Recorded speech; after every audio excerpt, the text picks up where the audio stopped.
حضرت نوح علیہ السلام اللہ تعالیٰ کے پیغمبر تھے۔ آپ نے تقریباً 900 سال تک لوگوں کو اللہ تعالیٰ کی طرف بلایا، مگر آپ کی قوم کا جواب یہ تھا کہ آپ بھی ہماری طرح عام آدمی ہے۔ اگر اللہ کسی کو رسول بھیجتا تو وہ فرشتہ ہوتا، اور اس میں سے صرف 80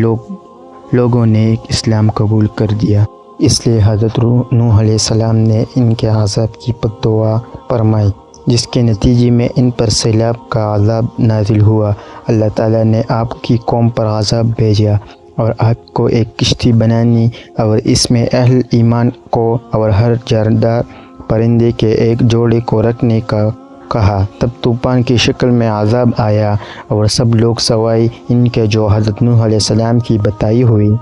کشتی میں سوار تھے ہلاک ہو گئی۔ کشتی نوح، ایک عذاب جو ایک طوفان کی صورت میں حضرت نوح علیہ السلام کی قوم پر آیا، جس میں حضرت نوح علیہ السلام نے ایک کشتی بنوا کر صالح انسانوں اور جانوروں کو سوار کیا۔ اس طوفان میں زمین مسلسل پانی اگلتی رہی اور آسمان مسلسل بارش برساتا رہا۔ روایات اور سائنسی شہود کی روح سے طوفان بنیادی طور پر غرب کے علاقے میں مابعد النہرین میں آیا تھا۔ اس کا ذکر تورات، انجیل اور قرآن تینوں میں آتا ہے۔ اللہ تعالیٰ نے آپ کو حکم دیا کہ آپ ایک کشتی تیار کریں، چنانچہ آپ کی لگائی ہوئی ساگوں ان کے درخت تیار ہو گئی، اور آپ نے ان درختوں کی لکڑیوں سے ایک کشتی بنائی جو 80 گز لمبی اور 50 گز چوڑی تھی، اور اس میں 3 درجے تھے: نچلی طبقے میں درندے پرندے اور حشرات الاراض وغیرہ، اور درمیانی طبقے میں چوہے وغیرہ جانوروں کے لیے، اور بالائی طبقے میں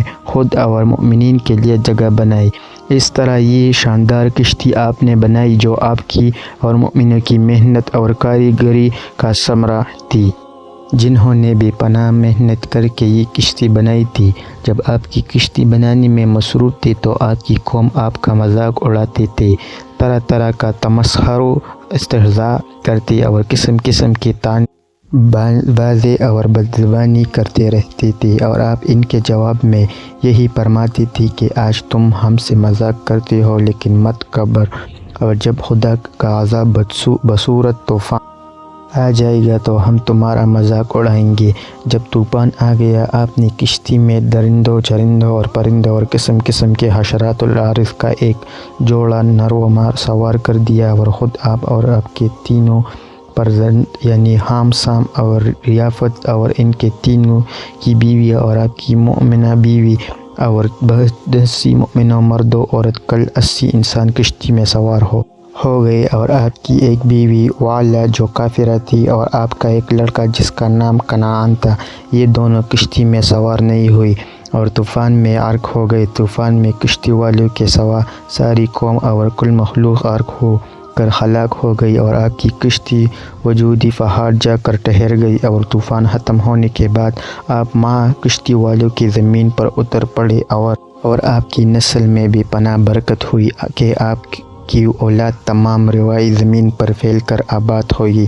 اس لیے انہیں آدم ثانی یعنی زمین پر موجود انسانوں کا دوسرا باپ آدم بھی کہا جاتا ہے۔ میری زبان چونکہ پھسلتی ہے، اگر مجھ سے کوئی غلطی ہو جائے تو اس کی معذرت چاہتا ہوں۔ آخر میں اگر آپ کو یہ ویڈیو اچھی لگی ہو تو چینل کو سبسکرائب کریں تاکہ ہر ایک نئے واقعات آپ لوگوں سے میں آگاہ کروں، اور آپ بھی ان کی طرح میری طرح ویڈیو بنائیں اور یوٹیوب پر ڈالیے۔ آپ کو پیسے بھی ملیں گے اور اسلامی تعلیمات دوسروں کو بھی پہنچائیں گے، اور اس کا ثواب بھی آپ کو ملے گا۔